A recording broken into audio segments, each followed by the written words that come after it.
Assalamualaikum dan salam sejahtera semua. Selamat datang ke Dia.my channel. Dalam video ini saya akan tunjukkan kepada anda semua cara untuk semak baki berapa liter lagi minyak yang kita boleh beli menggunakan subsidi price, iaitu Budi 95 melalui Touch 'n Go e-wallet. So, buka aplikasi Touch 'n Go e-wallet anda. Pastikan Touch 'n Go e-wallet anda telah pun verify menggunakan MyCard. Jadi kat sini anda boleh nampak pada paparan home, kita nampak ikon Budi 95 pada bawah recommended.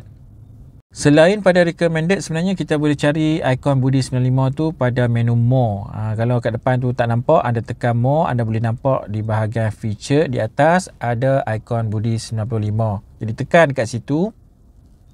Okey, contoh saya punya Touch 'n Go e-wallet, memang saya dah pun verify menggunakan MyCard saya. Jadi Touch 'n Go e-wallet dia akan automatic detect adakah akaun saya layak untuk menerima Budi 95.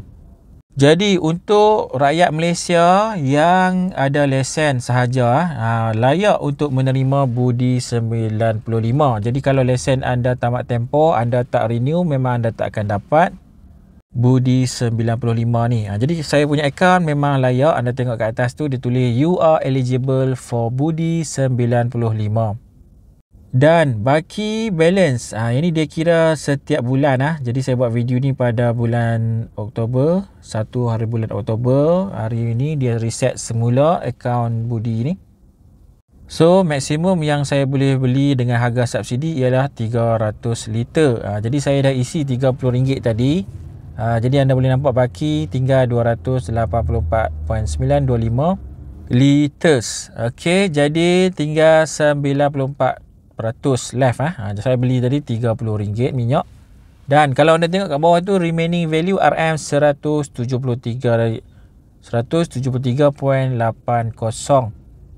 Remaining value tu adalah penjimatan yang kita dapat lah. Jadi untuk 300 liter kita beli dengan harga subsidi RM1.99, kita dapat harga pada remaining value tu lah. Penjimatan dia pada remaining value.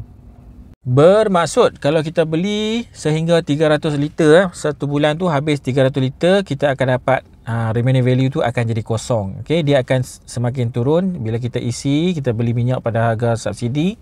Remaining value tu akan makin berkurang lah. Jadi sebenarnya remaining value tu adalah jumlah yang kerajaan berikan kepada kita lah untuk pembelian minyak ini. Jadi subsidi price RM1.99, pump price RM2.60. Okey, jadi kalau kita dah guna 300 liter, kita dah beli minyak dalam bulan yang sama tu sebanyak 300 liter, dah habis kuota, kita boleh lagi beli minyak, cuma harga dia akan meningkat lah. Dia akan jadi RM2.60.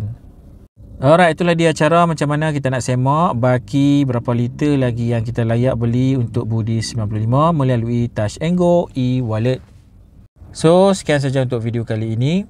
Terima kasih semua kerana menonton. Jangan lupa subscribe channel Dia.my. Semoga kita berjumpa lagi. Assalamualaikum. Bye bye.